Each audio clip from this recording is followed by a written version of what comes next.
ನಮ್ಮೆಲ್ಲ ರೈತ ಬಾಂಧವರಿಗೆ ನಮಸ್ಕಾರ. ರೈತ ಬಾಂಧವರೇ, ಇವಾಗ ನೀವು ನೋಡ್ತಿರುವ ಗಾಡಿ ಮಹೀಂದ್ರ ಇವೋ ಟೆಕ್ ಪ್ಲಸ್ 475 DI. ಇದು power steering with oil brake ಗಾಡಿ. ಇದು 4 ಹೊಸ ಟೈರ್ ಇದೆ.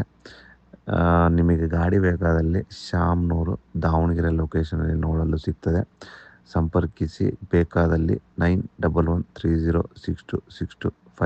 ಇದು ಅನ್ರಿಜಿಸ್ಟರ್ಡ್ ಗಾಡಿ. ಇದು ಬಂದ್ಬಿಟ್ಟು 5,50,000 ಹೇಳ್ತಾರೆ. ಹೆಚ್ಚು ಕಮ್ಮಿ ಆಗ್ತದೆ, ಅದೇ ಫೈನಲ್ ರೇಟ್ ಅನ್ನಲ್ಲ, ಸ್ವಲ್ಪ ಹೆಚ್ಚು ಕಮ್ಮಿ ಮಾಡಿಕೊಡ್ತಾರೆ. ನಿಮಗೆ ಲೋನ್ ಬೇಕಾದಲ್ಲಿ ಲೋನು ಅವರೇ ಮಾಡಿಸ್ಕೊಡ್ತಾರೆ. ನಿಮಗೆ ಯಾವುದೇ ರೀತಿಯಾದ ಕಿರಿಕಿರಿ ಇರುವುದಿಲ್ಲ. ಲೋನ್ ಬೇಕಾದಲ್ಲಿ ಅವರೇ ಮಾಡಿಸ್ಕೊಡ್ತಾರೆ. 50ರಿಂದ 1,00,000 ದುಡ್ಡು ಕಟ್ಟಿ ಮಿಕ್ಕಿದ್ದೆಲ್ಲ ಲೋನ್ ಅವರೇ ಮಾಡಿಸ್ಕೊಡ್ತಾರೆ. ನೋಡಿ, ಬೇಕಾದಲ್ಲಿ ಸಂಪರ್ಕಿಸಿ. ಶಾಮ್ನೂರು ದಾವಣಗೆರೆ.